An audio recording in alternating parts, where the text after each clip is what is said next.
پھر یہ سوچ کے تمہاری طرف بڑھے کہ کہیں تم بدروحوں کے ہتھے نہ چڑھ جاؤ۔ جس طرح تم لوگ اپنے کیے کے جواب دہ ہوں گے قیامت کے روز، اسی طرح ہم بھی اللہ پاک کو جواب دہ ہیں۔ بس اسی لیے تمہاری مدد کو آگے بڑھے تھے۔ بہت شکریہ۔ منصب داد دل سے نستور کا شکر گزار ہوا۔ چلتے چلتے ان کا گزر ایک کنویں کے قریب سے ہوا۔ منصب داد نے نیچے جھانکا تو پانی دکھائی دیا، مگر کنویں کے ساتھ کوئی ڈول نہیں بندھا ہوا تھا کہ وہ پانی نکال سکتا۔ بس ایک ہوز بنا ہوا تھا تاکہ پانی نکال کے اس میں ڈالا جا سکے، مگر ڈول ہوتا تب ہی پانی نکلتا۔ اس کے چہرے پر فکر امٹی۔ کیا ہوا؟ نستور نے پوچھا۔ اسے بھوک لگی ہوئی ہے، جانور ہے بیچارہ۔ اس نے بیل کے سر پر ہاتھ پھیرا۔ پانی پینا چاہتا تھا۔ یہاں تو دور نزدیک کچھ ایسا دکھائی نہیں دے رہا کہ میں اسے پانی پلا دوں۔ منصب داد پریشان ہو گئی۔ واہ یار، ہمارے ہوتے ہوئے پریشان ہو تم بس دیکھتے جاؤ۔ نستور نے یہ کہا اور اپنے ساتھ کھڑے ساتھی جن کو دیکھا تو اس نے اپنے دونوں بازو اپنے اطراف میں پھیلا دیے۔ ساتھ ہی اس نے آہستہ آہستہ اوپر کو اٹھنا شروع کر دیا۔ منصب داد کو ذرا پل کو جھرجھری سی آ گئی، مگر کچھ ہی دیر گزری تھی کہ گھاس کے ایک بڑے سے گڈھے کے ساتھ وہ جن دوبارہ وہاں پہنچ گیا۔ لو، پہلے بیل کو گھاس ڈالو، پھر اس کو پانی بھی پلاتے ہیں۔ نستور بھائی، بارات کا بھی وقت ہونے والا ہے، دیکھنا ہم سب نے وہاں بھی جانا ہے، دوسرا جن بولا۔ چلے جائیں گے، یہ انسان اس وقت مشکل میں ہے، میں اسے اکیلا چھوڑ کے نہیں جا سکتا۔ تم جانتے ہو نا، میں نے ایک عالم انسان سے تعلیم حاصل کی ہے، اس لیے کسی انسان کی مدد کرنا اپنا فرض سمجھتا ہوں۔ بہت شکریہ نستور بھائی۔ منصب داد نے نستور کی بات سنی تو دل سے اس کا شکر گزار ہوا۔ چلو بیل کو کنویں کے نزدیک لاؤ۔ منصب داد بیل کو قریب لایا۔ اچانک کنویں میں ڈول کے گرنے کی آواز آئی، جیسے ڈول کنویں کے کناروں سے لگ رہا ہو، تاہم ڈول منصب داد کو کہیں دکھائی نہیں دیا۔ ہاں، پانی ہوز میں صاف دکھائی دے رہا تھا۔ بیل نے جی بھر کے پانی پیا۔ منصب داد نے ابھی بیل کو کنویں سے ہٹایا ہی تھا کہ تھوڑی ہی دور سینکڑوں مشعلیں جلتی ہوئی دکھائی دی۔ ہر طرف روشنی ہی روشنی ہو گئی۔ یہ کیا ہے؟ منصب داد نے نستور جن سے پوچھا۔ ہمارے دوست کی بارات، تم ایک طرف کو ہو جاؤ، ہماری برادری میں سب ایک جیسے نہیں ہوتے، تمہیں کوئی نقصان بھی پہنچا سکتا ہے۔ منصب داد قریب ہی ایک اگی ہوئی جھاڑی کے پیچھے جا چھپا۔ ہر طرف ہنسنے کی آوازیں تھیں۔ منصب داد کو صرف روشنی سی نظر آ رہی تھی، اور روشنی برادر نظر نہیں آ رہے تھے۔ وہ کچھ گا بھی رہے تھے، لیکن ان کی بولی سمجھ میں نہیں آ رہی تھی۔ جس ساز پر وہ گا رہے تھے اس کا ردم بہت من مو لینے والا تھا۔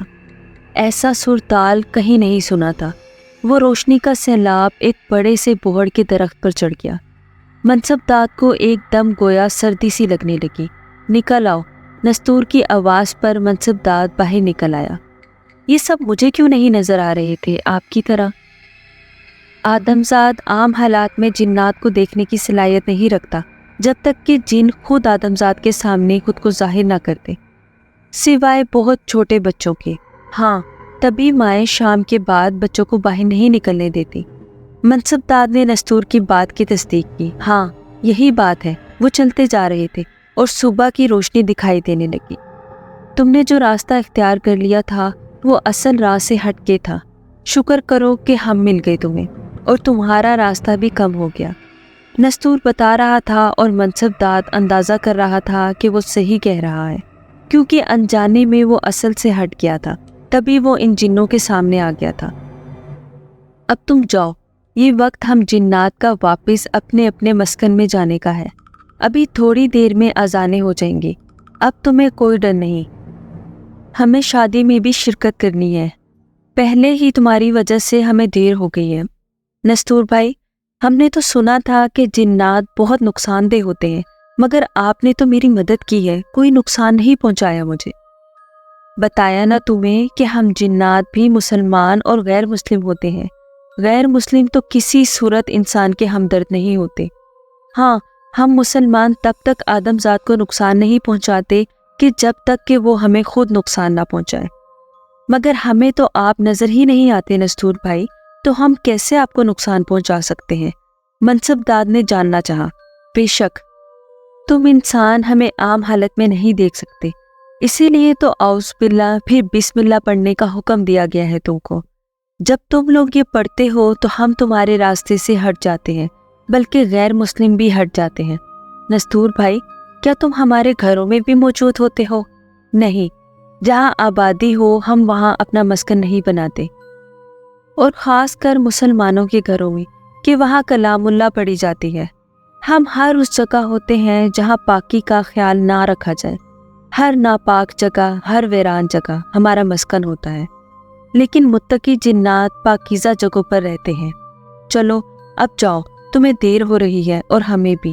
ایک آخری بات، آپ جنات سے بچنے کا کوئی طریقہ؟ بہت آسان، صرف کلام اللہ، خود کو پاک رکھنا اور اپنے گھروں کو پاک رکھنا۔ یہ کہہ کر نستور اور اس کے دوست منصب دادا کو ان کی منزل کی طرف روانہ کر کے ان سے جدا ہو گئے۔ اس واقعے کو کئی سال بیت چکے ہیں۔ اس کے بعد کبھی منصب داد نے رات کے وقت اس راستے سے سفر نہیں کیا اور گاؤں میں رہنے والے تمام لوگوں کو اپنا واقعہ سنایا تاکہ وہ بھی کبھی انجانے میں اور رات کے وقت کبھی سنسان جگہ سے نہ گزرے۔ اور ہمیں گھروں سے نکلنے سے پہلے اعوذ باللہ اس کے بعد بسم اللہ پڑھ کر نکلنا چاہیے، تاکہ اللہ تعالیٰ ہمارے راستے میں آنے والی تمام شیطانی چیزوں اور جنات کو ہمارے راستے سے دور کر دے۔ ایسی ہی دلچسپ اور خوفناک کہانیاں سننے کے لیے ہانٹڈ سینٹر کو سبسکرائب کریں، اور اگر آپ کو جنات کی یہ کہانی پسند آئی تو اس ویڈیو کو لائک کر دیں۔